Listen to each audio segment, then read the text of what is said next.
Look at it, I've already screwed it up. All right, we can get going. A special episode of Come Ride With Me today. I have, for the first time, a non-family member who's live and in person, BJ Hollers. So why am I nervous? I don't know why I'm nervous. Should we start in the driveway, just back out? Did you, before we go, did you want coffee? Oh, I'm good. I'll just chug some on the car. Okay, I could have brought you coffee. Oh, well, thanks for the half-hearted offer after the fact, but, you know.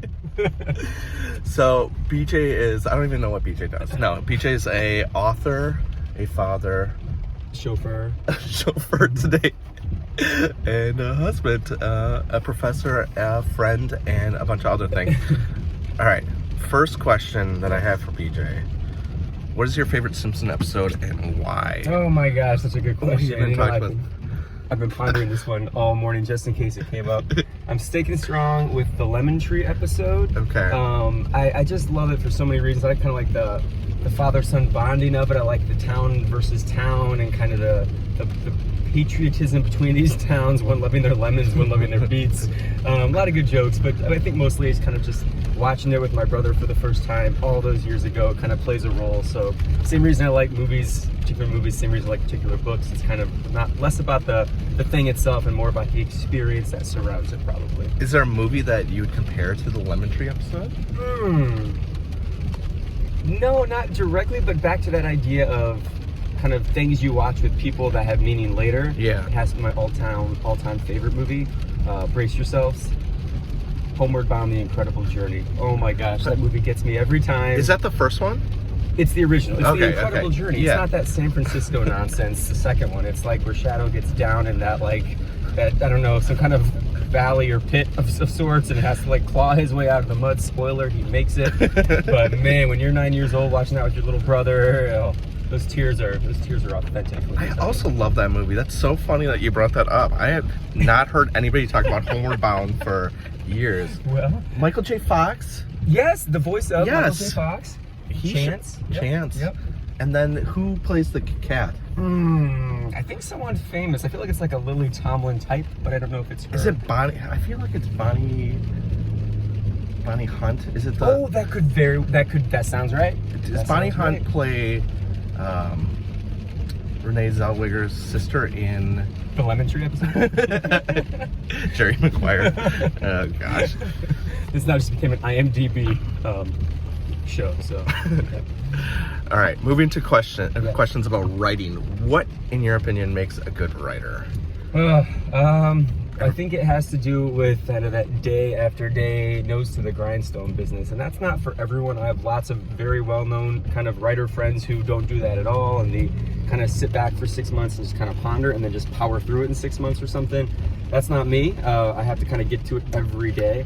Although it didn't happen this morning. I was thinking about having to drive over. It's like, today was the day I'm going to get to this piece I'm really nervous about. I'm going to jump out of bed, and I watched 2 episodes of Ted Lasso, and here we are. So, didn't happen this morning. I think these rainy mornings make it tricky, but that's my plan as soon as we get through this little creative exercise right here. So, Ooh, this is a good question. What is your ideal writing state? Like, as far as setting and... setting, yeah.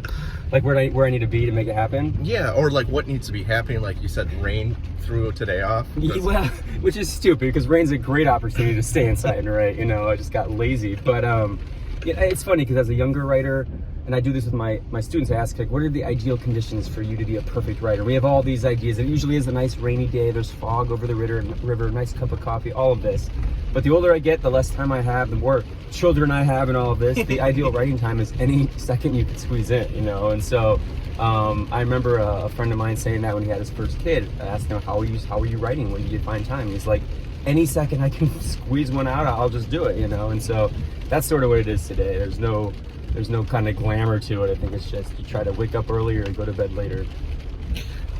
Can you write, do you have to have a laptop in front of you, or can you write on the go on your phone?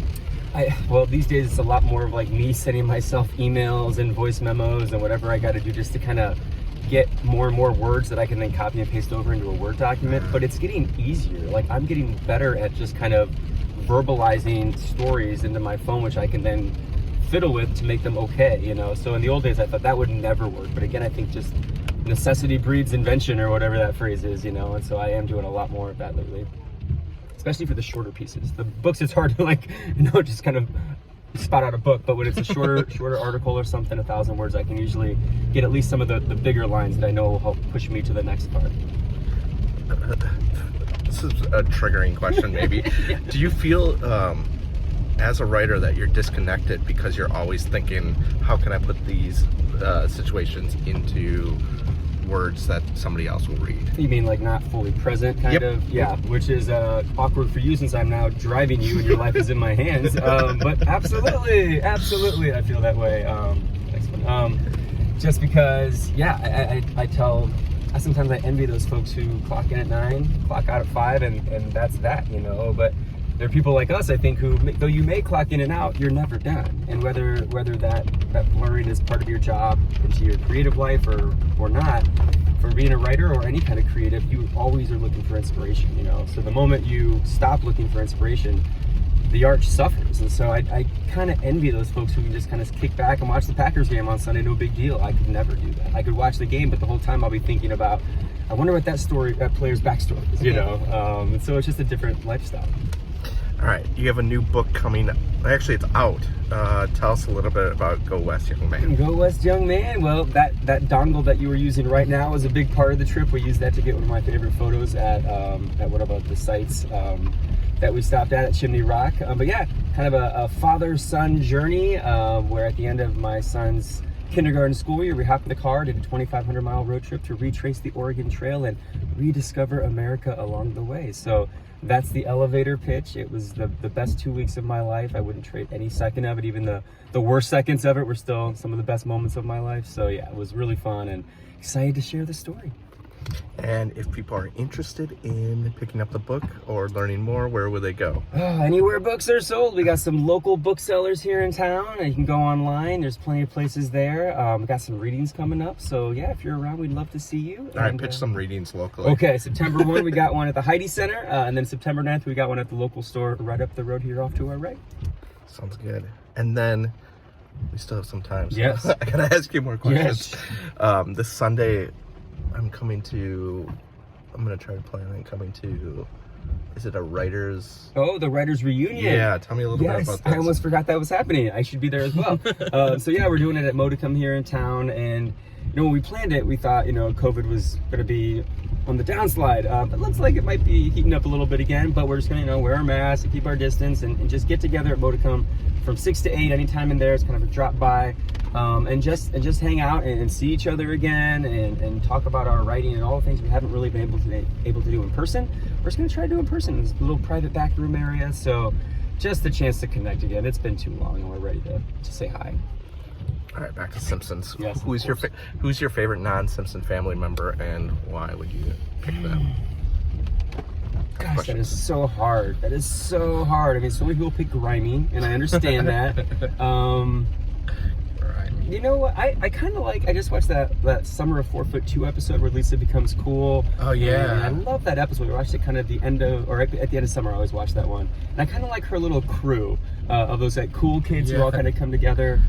Just because they're cool, but also they're not so cool they don't understand Lisa's feelings, and they kind of allow her to be her true self. And so those people, they're so minor, you never see them again, but they really kind of stick with you. Like, you know, whatever. Exactly.